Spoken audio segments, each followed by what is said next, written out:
Hi, so this is the last video, the fifth one in the series of making some bedding for a child's bed, or trimming and making bits and pieces. And the last one I thought we'd make a nice linen bag to keep everything in, or you could use it of course for something else, a laundry bag or any kind of bag. In the meantime I'm using it for the linen bag. I've lined the bag, and so I'm going to show you how to make that bag. So here I've got a whole set that I've made. I've purchased the sheets. So I've got a bottom fitted sheet, I've got a flat sheet that I've trimmed, I've made the pillowcase, we've got the little nighttime hat, and that's all going to live in here because I'm making two sets, and then you can keep one set in the bag, in the cupboard, hang it in the laundry, hang it in the linen cupboard, anything you like. But I just thought that was rather nice to store everything in.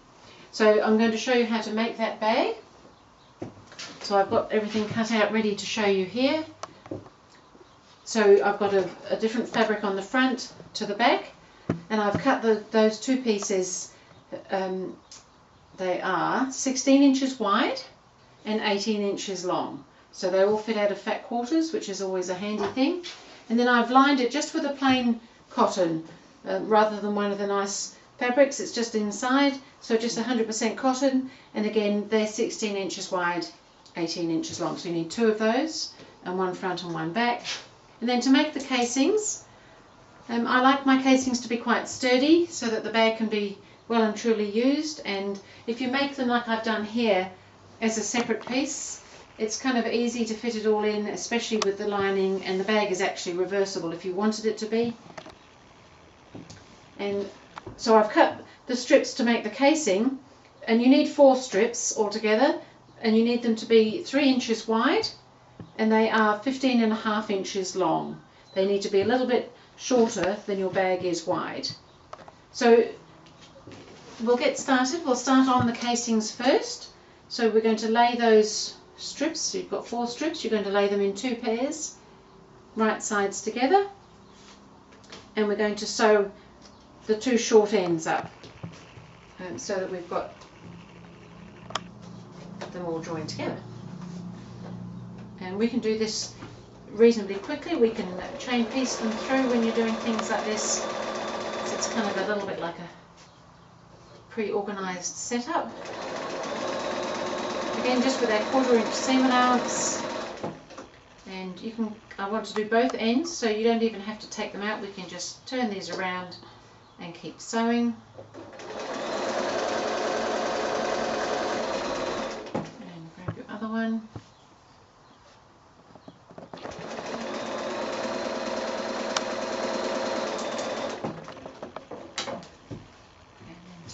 Machine, and we're going to snip them apart.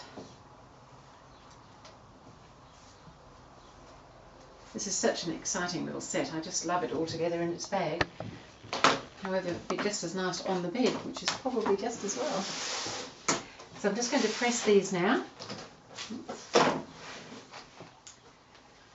So we've now got these kind of circular bits. I'm just going to press the seam one way. It doesn't really matter which way you press them. From the right side.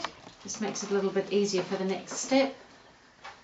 Then we're going to turn them out the right way, and on that seam we're going to press that again so that it's nice and flat at the seam. I quite like the seams at the end. It gives the ends a little bit more strength. So same thing with the other one. I have to make 2 of these.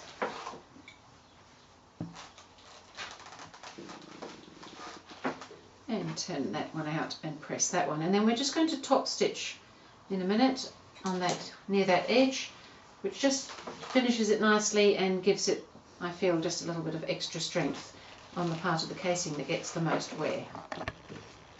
So I'm going to quickly go back to the sewing machine and pop those through. So roughly 1/4 inch in from the edge, I'm going to stitch down there.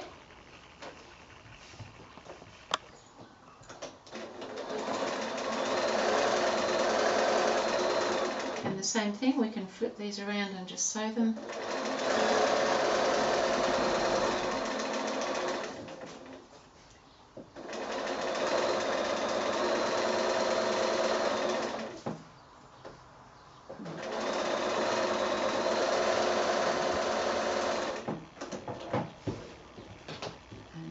taken long to make the casings.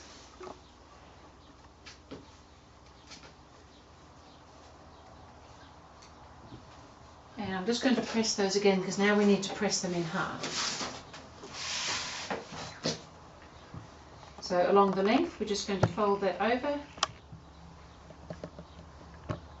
and press them so that the raw edges are nice and even together.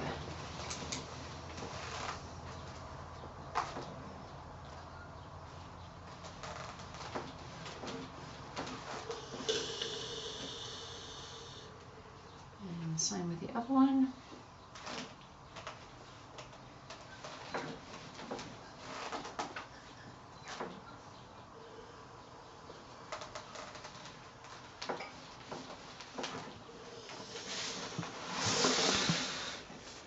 Right, so now we don't need the lining just yet. In a minute we will.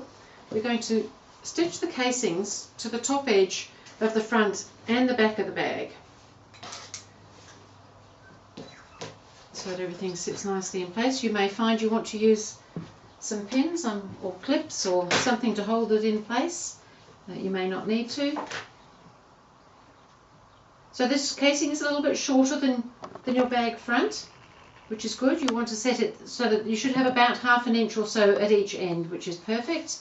And you can pop a couple of things in just to hold it in place. And then we're just going to stitch along that top edge there. And we're going to do it on the front and on the back. And the same thing, you should have ½ an inch or so at each end. I'm going to hold it together.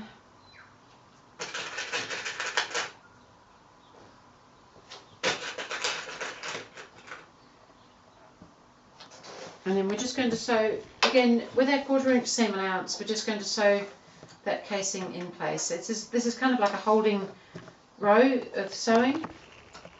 We're going to be coming back and doing some other things on this line shortly. So just that 1/4 inch.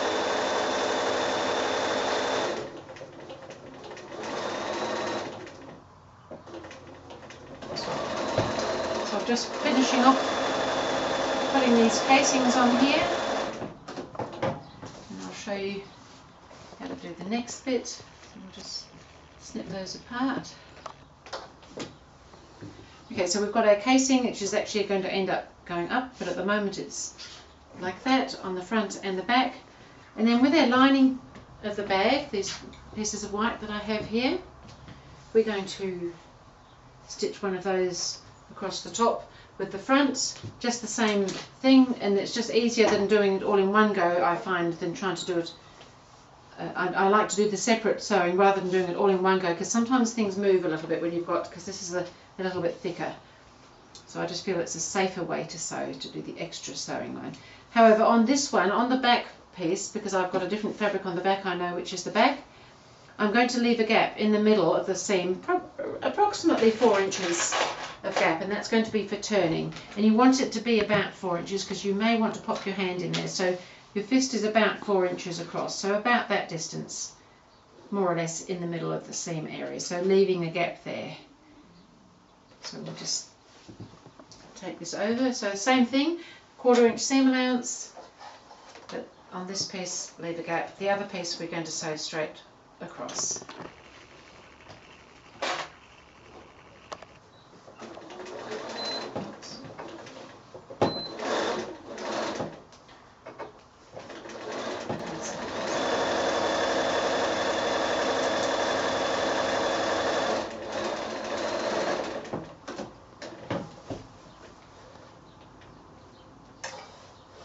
So 2 short bits on that one. Do the other half.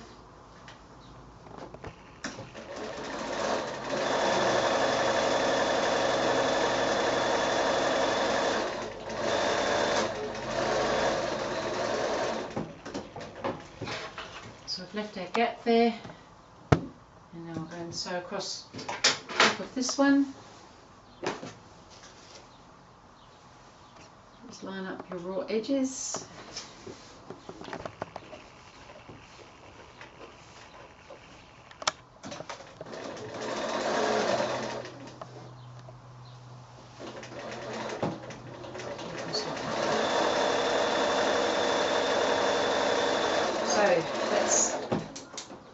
done.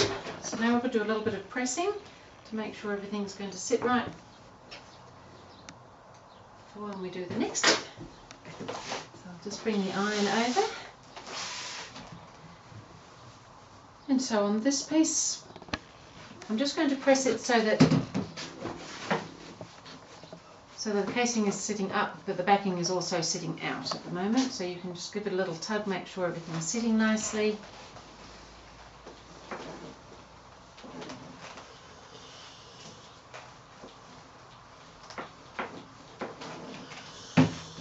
And then I am going to flip that down and now press the lining down. We are going to be opening it out again, but it helps that it's been pressed for later on. And the same thing on the back, but we have got this little gap here, so we need to remember when we're pressing that, and we might do the back first on this one. With the lining, because we've got this gap here, we want that pressed as if it was sewn, so you want that little 1/4 of an inch turned in as you're pressing it there, so that it's sitting where we want it to be, so that it looks like it's not even a gap. And same thing, we're going to flip that over and press this one down.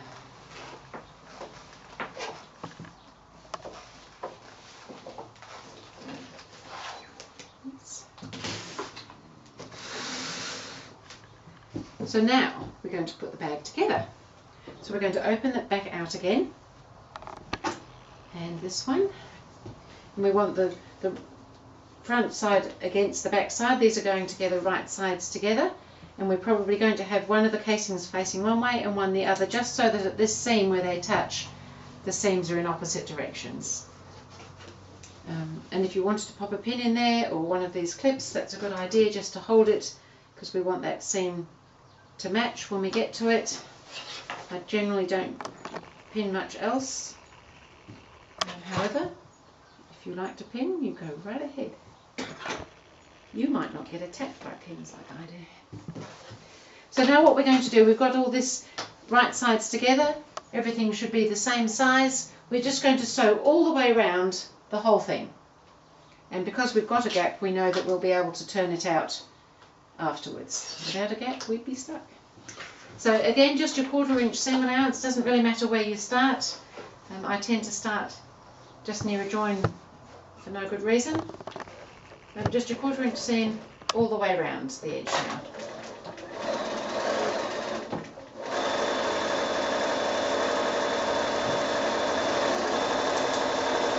So I've just about all the way around, just finishing up here.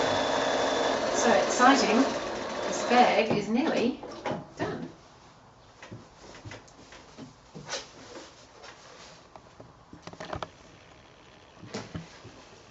Now, because I like my corners to be a little pointed, I'm going to just snip off those little corners. So don't snip your sewing, just a little bit away from the stitching. It just helps the corners sit nicely when you do this sort of thing.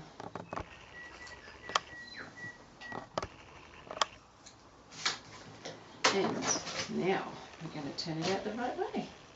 So we find our gap, and we want to bring this through the gap, scrunch it through that hole. This is why it's about 4 inches wide, because it kind of needs to be. And then shortly I'll show you that you might want to pop your hand inside to help with pushing out the corners as well. So I'm now putting my hand inside because I want to push out these outer bag corners nicely, and I could probably do it without putting my hand in, but it's just so much easier if I put my hand inside.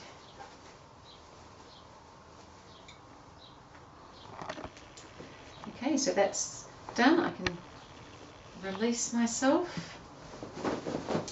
Good shake, and then you can pop your hands in and push those corners of the lining into the corners of the outer bag, and everything is sitting really nicely. So now we've got to just close off this hole here. So you could just slip stitch it closed, but I like to do a little top stitch around the top of the bag, and that I find that includes that little bit as well, so I don't need to do it as a separate thing. So that, yes, I probably will put a couple of pins in here just to make sure it doesn't move when I'm sewing it, So that should sit right over the previous sewing line. Pop a couple of pins in just to hold it in place while we're sewing, and I'm going to top stitch round just below where the casings are on the actual bag fabric. And I find it often easier to turn the bag inside out to do that, so that I'm sewing on the right side of the bag and it's kind of an aloof up around. So I'll pop it in here. And again, it doesn't really matter where you start. You want to go in probably about 1/8 of an inch in, more if you choose, but I find 1/8 of an inch works quite well because it sits pretty much on the seam allowance that's inside. And because we'd already done the pressing, everything's all sitting nicely there for us already.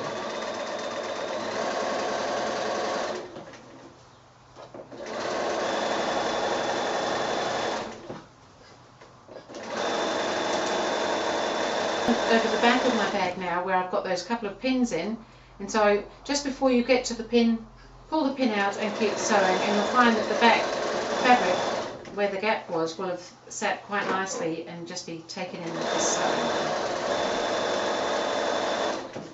So here we are back at the beginning. Woohoo! Just about done with, I've got to pop the cord in.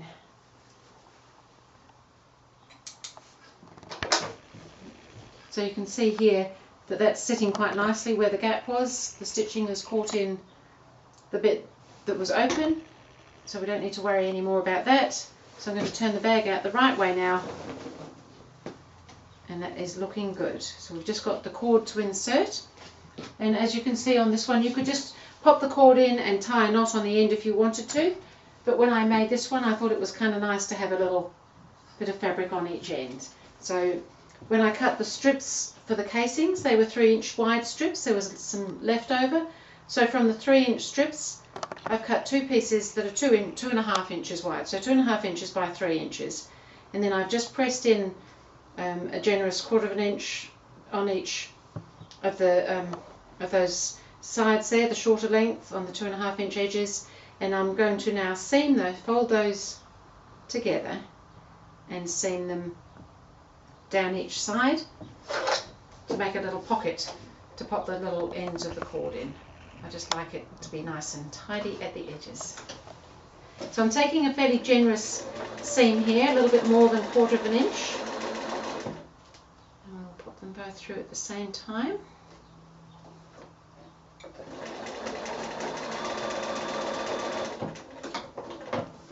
come back down the other side. Those edges together.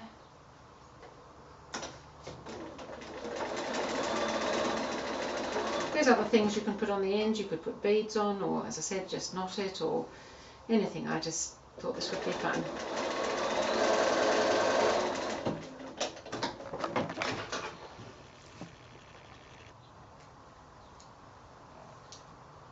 Okay.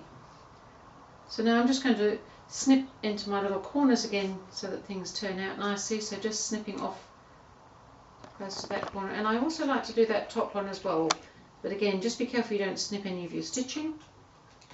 And on this one as well, I'm going to turn those out the right way, and we're just going to slip the ends of the cord in once we've threaded those into the bag.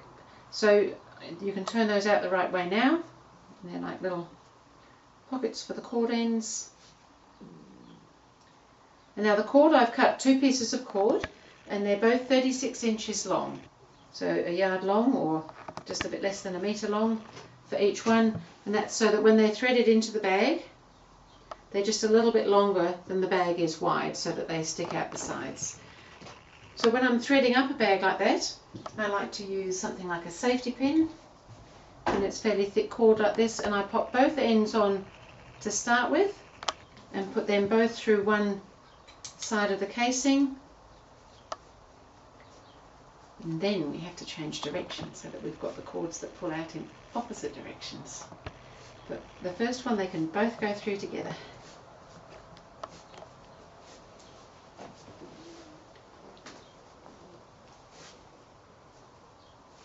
Okay, so we've got there now. So now I take the safety pin off. One of them, I leave it on one, and I pull one through, but don't pull it right through, just keep an eye on it that it doesn't come right through and get lost in there. Leave a little bit sticking out the other end, and then come around and then continue on with that one through the next casing as well.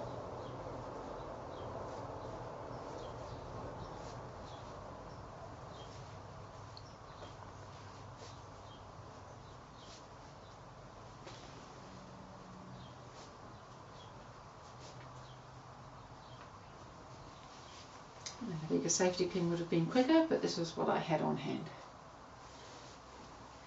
Okay, so that's through now. I can take the safety pin off and I can thread the other one through, but what I quite often like to do is actually pop the cord ends on that one before I go any further, because sometimes this one gets dragged back with the next cord.